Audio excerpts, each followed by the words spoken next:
So when we think about kind of food-wise, a lot of us have heard a lot of these foods that cause, but if we look at this, notice that most of these foods that cause leaky gut or different things are all things that are more man-made on here.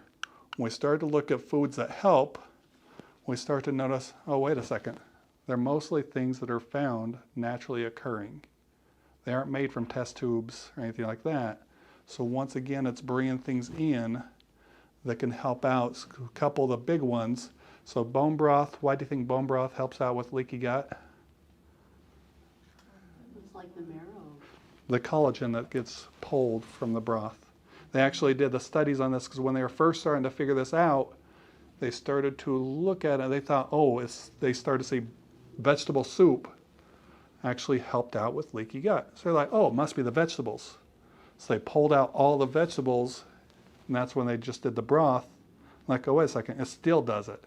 So then they started to research kind of what was happening there, and they did find out was the collagen. The collagen is what's needed to help repair those linings right there. It has to have those things to help it out.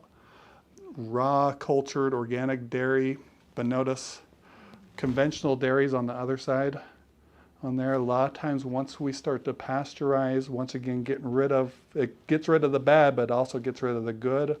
So it makes it so we don't have a lot of the natural stuff in there. A lot of seeds, sprouted seeds, wild-caught salmon, a lot of different things there. But when we think about that gut, there's a lot of things that people don't realize that's happened there.